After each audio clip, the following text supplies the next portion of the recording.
Hi everyone, welcome back to the Social Hotelier Podcast with me, Sam-Erik Ruttmann. In today's episode, we're excited to welcome a trailblazer in the world of hospitality. As the driving force behind experiential hospitality, our guest has transformed the concept of outdoor lodging, blending sustainability, service excellence, and cultural immersion into unforgettable experiences. Through his leadership, he has set a new standard for eco-conscious travel, redefining luxury as not just comfort, but meaningful connection with nature and local communities. Join us as we dive into the inspiring journey and innovative approach to hospitality with Chief Executive Officer and Principal at Experiential Hospitality, Jesus Parrilla.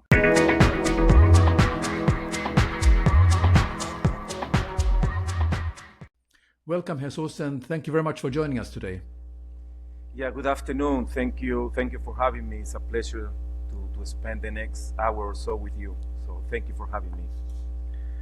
Well, I think, as I mentioned earlier, that I'm very interested in anyone who is setting up a company and also promoting the kind of hospitality that you're representing, that are blending sustainability, obviously service excellence, and but more importantly, culture immersion and bringing the community as in the forefront of that experience for the customer. So I think this is a very, very important step, and I think for the viewers and the audience who are listening to this is a very good opportunity to see how someone has taken a leadership role into bringing this aspect of hospitality and travel to the forefront.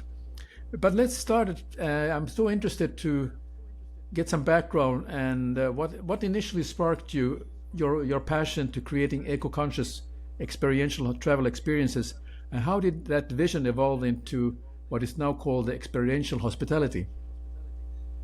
Yeah, thank you for the question. Over the last 20 years, I've been involved in operating, managing, and developing luxury outdoor hospitality, primarily focused in Latin America.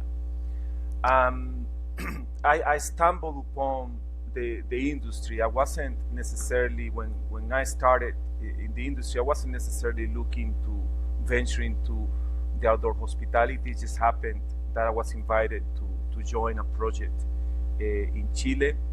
And I was drawn initially to the outdoor hospitality because of my love for nature. I was born in a small rural town with direct access to nature.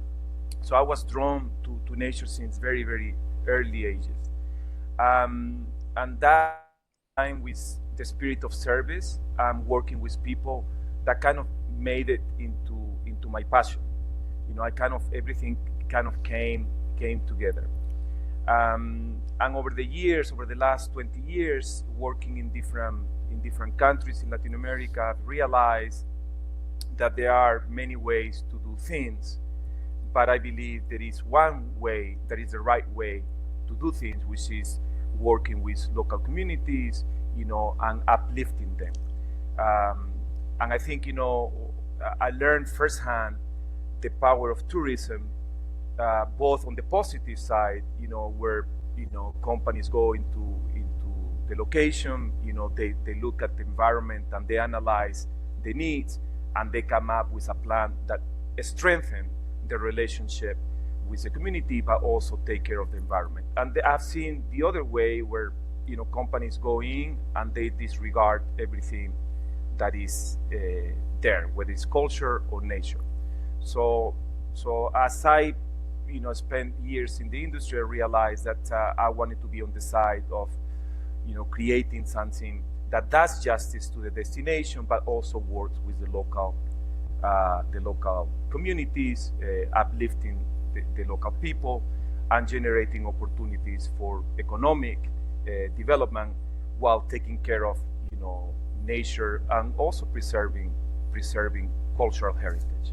So working now at Experiential Hospitality, we are a newcomer in the industry. We have been, the company was set up in 2023.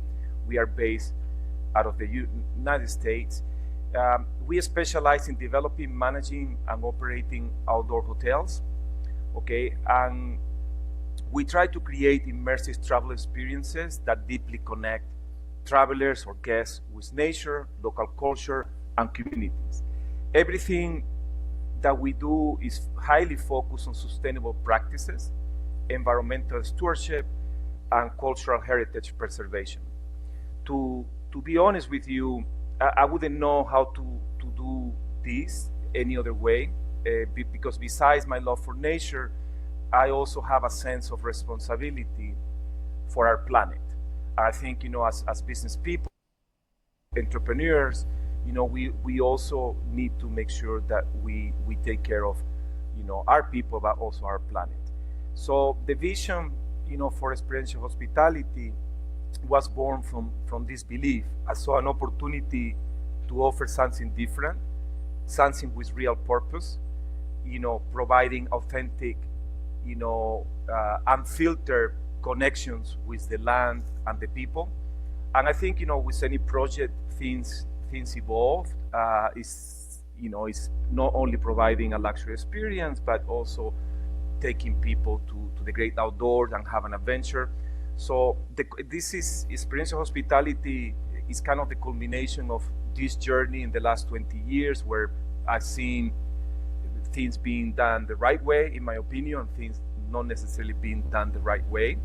So what we're trying to do is just create a company that has a positive and lasting impact on the world through hospitality, through conscious, responsible hospitality. Okay. Now, you have touched this in many ways already in this answer, but I was wondering if you can summarize, how would you define success in outdoor hospitality industry? What should it be like if you just in a few words would have to summarize what it's all about, that should be there, that it defines success? That's a brilliant question, because success can mean so many different things to many people. In my personal take, success in the outdoor hospitality isn't about just profitability or great brand positioning. I think it goes beyond that. It's about creating meaningful, transformative experiences that reconnect people with nature, but also with themselves. We realize society is kind of shifting away, from nature. So being able to create something that reconnects people with nature, I would say that's a successful element to the outdoor hospitality industry. But above all, I think the true measure of success is the impact that you have through your operation. What does that mean? In my eyes, is creating jobs, creating economic prosperity, in the communities, measuring your impact on a day-to-day basis in terms of energy consumption, in terms of your recycling practices, being able to monitor that impact that your operation has in your environment, both nature and community. To me, is the ultimate line of success. Being able to show the world that there are ways to do things the correct way, but being transparent about impact. To me, that's kind of how I see success, and then profit is a byproduct of the value we deliver, right, as a company. But that's how I measure success. Okay. Now, there's an old cliche of what is when you say what is the success for hospitality or in the hotels, that what is the definition, and many people in the old days used to say that the customer is king, and that makes all the difference. And if you keep this customer very happy, then you are also successful. But I think you have touched on the very key word. What to me also is the definition of hospitality. It's community. That you are building community. Whether it's a large community or a small community, or only 4 people that stays in the lodge, that's also developing the community. But I think that what is also, you have touched on some very important words, which is sustainability. What role does sustainability play in your business model? I think sustainability is everything, right? To us, sustainability is at the core of our business model. It's not necessarily an afterthought or a marketing ploy. Every decision we make, from selecting a destination, from designing the lodge, from the materials we use in our properties to the partnership that we form with local community, is guided by a true commitment to sustainability. It would be counterintuitive in our business model to build something without taking into consideration the immediate, cultural and natural environment. So sustainability is at the core. What we want to do as a company is create something that allows to preserve not only the natural environment, but preserve cultural heritage for future generations. What we have seen in some of the communities that we have worked, they are losing some of their local traditions. They are turning their back on some of their, culinary traditions or craftsmanship. So what we want to make sure is that, what we do from the cultural perspective, we bring those things, front and center, and we value what the people bring to the table. So sustainability is everything. It's not necessarily, for marketing purposes. It's ingrained Yes. in what we do. Yeah. How do you incorporate sustainable practice into your daily routine at work and in your personal life? Yeah, that's a good question. I looked at sustainability, both from.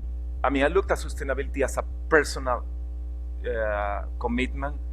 My personal commitment kind of spills over on my professional or work environment. When you are in a position of leadership in a company, you can shape things, right? So I personally, when you look at my day-to-day life, I do a lot of sustainable initiatives at home that obviously complement my efforts at work. In personal life, I engage in basic activities like recycling, responsible food consumption, minimizing energy and water usage, waste management, composting. I also am very active in doing reforestation nearby my house and in my community. So it comes as a second nature to me to do these sort of things. But also, from a perspective of sustainability, I'm very involved in social causes. I believe that we need to be better neighbors. We need to take care of our local, neighborhoods and communities. So I'm very active supporting food banks and strive to live in harmony with my neighbors, right? Respecting the neighbors. I think that's a basic for sustainable practices. Mm-hmm. And at work, I believe every business, must consider its environmental footprint and integrate sustainable practices into the daily administrative and operational processes. In some cases, it's a lot easier for some businesses to adopt that. There are certain environments, where it's a lot easier to do things like recycling or source responsible materials.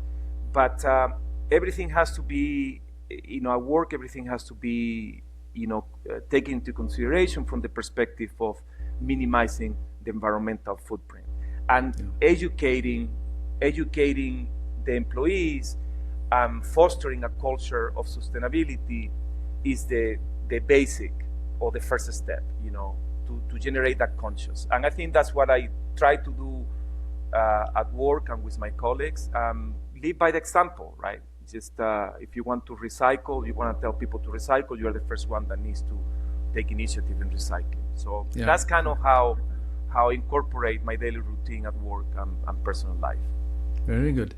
You talked earlier about, or in an introduction, about providing luxury and comfort for those customers who are using the the lodges and the properties that you're managing. But how do you balance, I'm curious, how do you balance providing luxury and comfort while maintaining a strong commitment to sustainability and environmental stewardship? Because it can have a sort of a conflict in ideas for some people when it comes for glamping or outdoor hospitality. They expect the ultimate luxury, but luxury has many definitions. So I was wondering, how do you balance it in your operations? Yeah, it's interesting because luxury means many things to many people, as you will know. In my case, through the years, I have catered to very affluent travelers, right? These are travelers living in large cities, where, they spend the whole day on the phone or going from one meeting to another. They have access to everything, the best access to the best restaurants. They are able to travel anywhere in the world. So for them, everything is at their fingerprint, right? When you take people to the great outdoors, sometimes our clients are going to be, they're going to be faced with the fact that there is a clear sky, there is no air pollution. They can see the night sky with the naked eye. They can have raw access to nature without, noise or pollution. And that in itself is luxury, right? Because luxury is what is hard to get, what people don't have. So how do you make, those intangibles, generate that comfort or that luxury experience that most people associate with in terms of service? And I think, the luxury in the outdoor hospitality it isn't about opulence. It's about providing comfort, safety, because you want to make sure that your clients, when they are in the great outdoors, they are in safe hands. Guides that they are well trained, they have the emergency protocols. So safety is a big element, and providing exceptional service in the midst of nature. And this is about the art of blending sophistication with simplicity and ensuring that guests have access to high quality amenities, what they would be able to find in their cities of origin, by surrounded by raw beauty and unfiltered access to nature. That in itself is luxury. Very good. Now, your company is, am I correct in understanding that your company is like a management company? So you manage on behalf of an owner, or you are providing services to people who own and who want to start up their own hospitality or hospitality company or lodges. Is that correct? Yeah, we are in the process. Absolutely, we develop, we manage, and we operate lodges. We are in the process right now of rolling out our customer-facing brand.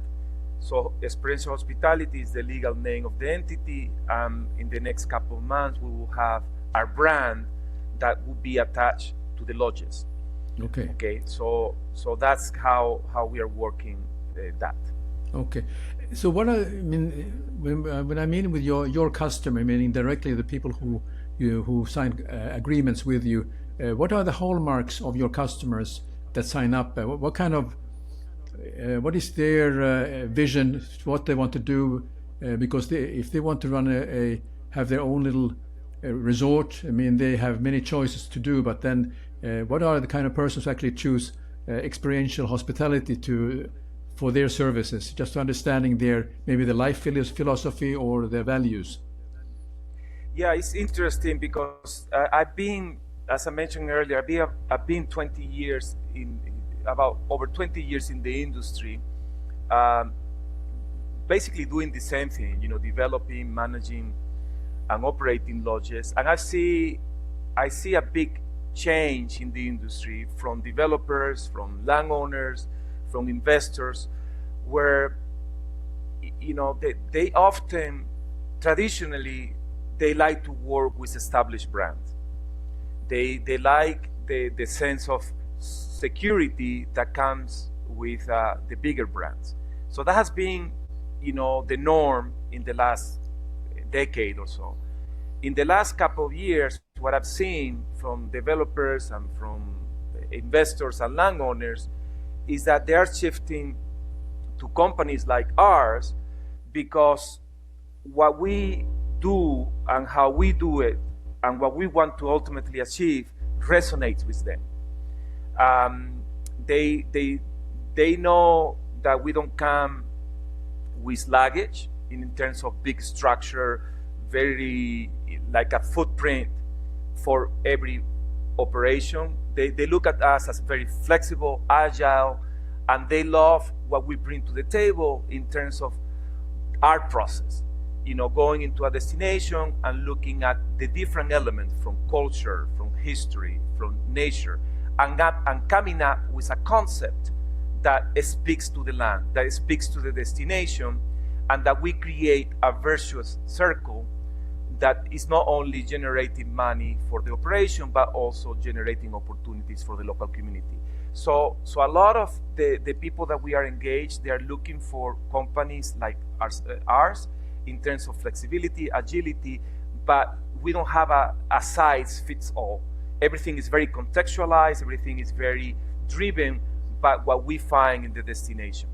And the fact that, we are a new company, yes, we're a new company, but we have, 20, 25 years of experience doing this, and that in this niche market, and that in itself speaks very to the heart of what our potential clients want. They want people who have been there on the trenches and they understand the challenges of building something from the ground up and creating longevity to the project. What is the biggest challenge in scaling an outdoor hospitality brand like yours? That's the $1 trillion question, right? I think the biggest challenge, scaling is like when you have the traditional, brands out there, they have their footprint, right? They have their standards. There's the number of keys, the size of the keys, the different restaurants. So they come and they kind of copy and paste and they try to replicate. When you're looking at outdoor hospitality and primarily on what we do, every destination is different, okay? Maintaining that authenticity and uniqueness of each destination as you scale is the biggest challenge, because you don't want to, there is always the temptation to standardize, but in outdoor hospitality, the magic, really the true magic lies in how distinct each experience is. And each experience has to be drawn from unearthing the destination, right? Understanding the destination, developing relationship with the local communities, ensuring that growth benefits both the business and the people who are integral part of the operation. So it takes time to build this relationship with the local community. It takes time to understand the destination and to come up with something that makes, the destination unique.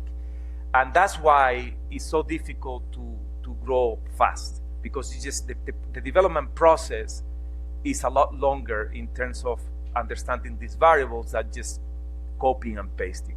So that's, in a nutshell, the biggest challenge, in my opinion. Yeah, but I think there's a definitely strength in being a small company, that you're nimble, and also that you're not stuck in the framework of the standards, as they call it, and you're looking kind of with the clear eyes and the curious eyes of what else you can do. And so my question really is, how do you ensure your offerings remain relevant in rapidly changing market? There might be, maybe there's quite a lot of changes going on because people's values, I'm not sure they're changing, but they have some tastes and wishes and so on. And how do you keep an eye on this, that you remain relevant? Yeah, it's remarkable how the industry has changed over the last 2 decades. I remember, after the 2008 financial crisis, there was a major shift in our industry where people, they looked at experiences and spending money on experiences very differently than before the crisis. And that in itself changed the way you cater to people, the way you communicated to people, and the way you train your staff. So it was a major shift, and it continues to evolve. The industry continues to evolve. I think, I can tell you that 20 years ago, my customer profile, they were all, I wouldn't say very similar, but I think there were a lot of similarities between my clients coming from England or Germany or from the US in terms of their preferences. I think now the client base for this sort of projects is more eclectic. Okay, the age bracket is more like wider, and I think that in itself makes it more challenging to understand your clients and to provide the services or to meet or exceed their expectations. And I think that's one of the challenges, that you need to continue to look at your customer mix, what they want, how they interact, whether it's through technology or there are some clients that still like to work through travel agencies. So you have to, you cannot have one size fits all. You need to be very, very flexible as a company. By staying relevant, means, innovating constantly, understanding what's happening in the market, but always staying true to your core values. Because if one day, you shift away from your core values, you lose everything, right? So I think you need to pick a lane in terms of, you cannot be everything to everybody. And again, you have to evolve and you have to understand, how to better, provide services or communicate with your clients, but you cannot shift away or move away from your core values. And ultimately, I think, not necessarily as a trend, but I think as a fundamental of any business, moving forward, you have to be authentic. You have to connect with people, both your employees and your travelers, and sustainability is something that is non-negotiable. Yeah. Okay, it's just so to me, if you follow that, you should be in good shape. Adapting to the market changes. Yeah. So local culture represents maybe a very big part of creating a authentic experience. So how do you integrate in a new location local culture into the guest experience? Maybe we can just talk about the thought process that you go through when you are planning the services for a particular resort or lodge.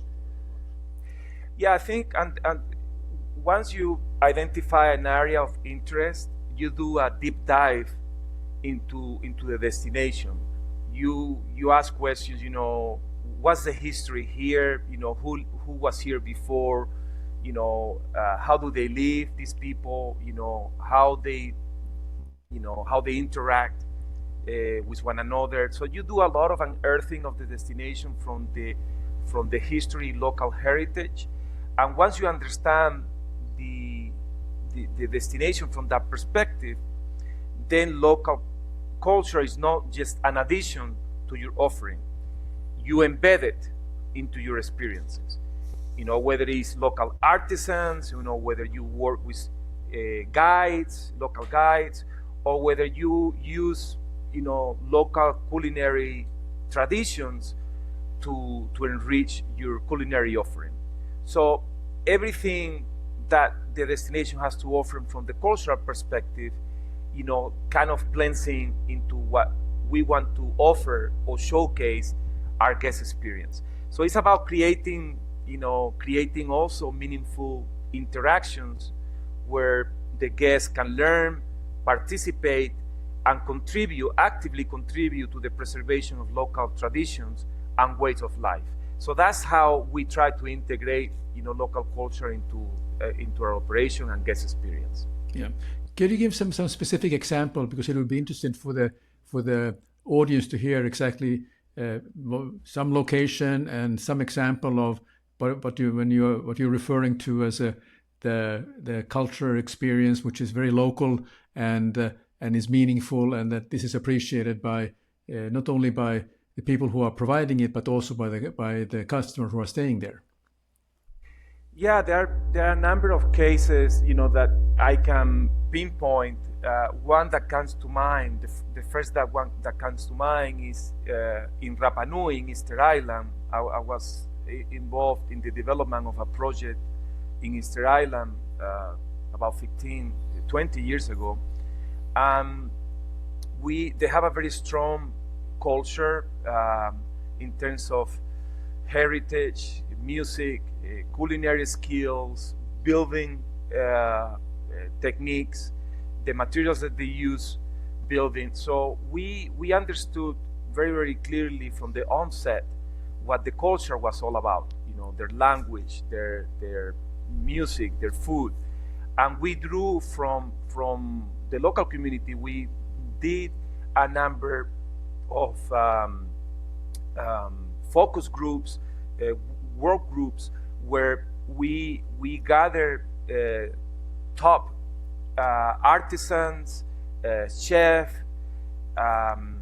guides from the destination to be able to pick their brain and to be able to put together what it became a very, very solid and successful operation in Easter Island that took into consideration all these cultural elements, but also artisans and building methodologies. We use, the local materials, like for example, volcanic rock to build the lodge. And ultimately, in the day-to-day of the operation, these things were very present: the music, the food, and the traditions. So that's an example of where you can showcase, or you can see very, very clearly how you can leverage in a positive way the local community and the history of the place. Yeah, very good. Now, Experiential Hospitality as a company is relatively new, so I was wondering what is the most valuable lesson you have learned from building Experiential Hospitality that comes to your mind? Building a company is always difficult. I've done it several times where I start from zero, and it's tough. It's tough to get going. But I think the most valuable lesson that I learned at Experiential Hospitality over the last few months is the power of purpose-driven business. Okay, when you build something that is deeply rooted in values and guided by a clear mission, it really resonates with everybody involved in the journey, whether it's your employees or work colleagues or investors or landowners. It's beautiful to see, when you bring the right people to the table, how this purpose and this mission aligns everything. So I think it's the most valuable lesson is, if you have a purpose and you team up with the right people, it makes everything a lot easier. Your long-term vision is clear, and when you have challenging times, everybody speaks the same language. Everybody knows that this is a long run. This is a marathon. This is not a 100-meter race. So I think that's the most valuable lesson, building a purpose-driven business. Very good. I'm curious also about how do you attract and retain top talent in a niche industry like outdoor hospitality? How do you go about that? Look, I'm gonna be quite honest. I think part of the big issue we are facing as an industry as a whole is attracting, developing, and retaining talent. I think the industry, and I'm not talking about just the outdoor hospitality. I'm talking about the wider, hospitality industry. Is having a lot of issues, attracting and retaining top talent. And I think that's going to continue to be an issue for many. From my perspective, and what we are trying to do, and something that I try to do in different businesses that I ran or built is attracting and retaining top talent starts with building a culture where people feel inspired and valued. I think culture, having a sense of purpose, is a big plus to attracting and retaining talent. We look for individuals who are not just skilled or very knowledgeable, but individuals who share our passion for nature, sustainability, and creating exceptional guest experiences. If they don't check all the boxes, they're not gonna be successful in our industry, because they're gonna be just looking at this as another job. Okay, we don't want to have people just join our company because it's a paying job. We want to make sure that we create an environment where we provide opportunities for growth, fostering collaboration, and also making sure that when people join our company, they can see a career path within the company. But not only that they can see that their actions and their work has a positive impact in the world. I think that's also very, very important, because if you attract purpose-driven individuals, they want to see that their work is causing or having an impact, a positive impact. So that's kind of how we do, is building a solid culture and fostering those elements of collaboration and growth. Yeah. What advice would you give to someone looking to enter the outdoor hospitality industry? Any particular advice you like to share with us? Look, I'm not the one that likes to provide advice, because sometimes the best advice that you can give to anybody is to yourself. But I think, if I were to be put on the spot, my advice would be to approach the industry with humility and a deep respect for the natural world. It's not just creating, fancy, lodges or hotels in beautiful destinations. It's really about understanding the landscapes, the cultures, the ecosystems you are working within, and the impact that your operation is going to have in the landscape. Ultimately, you have to be prepared to invest time and resources into learning for local communities, showing commitment to sustainable and responsible tourism. I think that's the key. If you go in and try to build anything without willing to invest time and resources into what I just mentioned, you're gonna be frustrated, because you can make money for sure, but success comes from a genuine connection to the land and to the people, right? Not just profit. How do you see the future of ecotourism, and what role do you see your company playing in shaping that future? Yeah, I'm very excited about our industry. For a long time, I felt, we were just a few of us out there. I think now I see more and more people, investing in ecotourism, whether it's on the travel side, like tour operators and travel agencies, or on the lodging side. So I think we are in a good position, and I see a lot of people are, their heart is in the right place in trying to make, meaningful contributions to the industry. I don't think, the future of ecotourism, sustainability is no longer a niche or something nice to have. It's going to be the norm. And I think travelers are seeking meaningful, low impact experiences that foster that kind of deeper connection to the environment and local culture. The role that I see our company playing, and I see myself also playing, is trying to raise the bar in terms of having different discussions and conversation on setting higher standards. involving the local communities in our operations, demanding from ourselves higher standards of operation. I see experiential hospitality playing a key role driving that shift by setting higher standards. And ideally, I would love to see a positive legacy in the areas that we operate for future generations.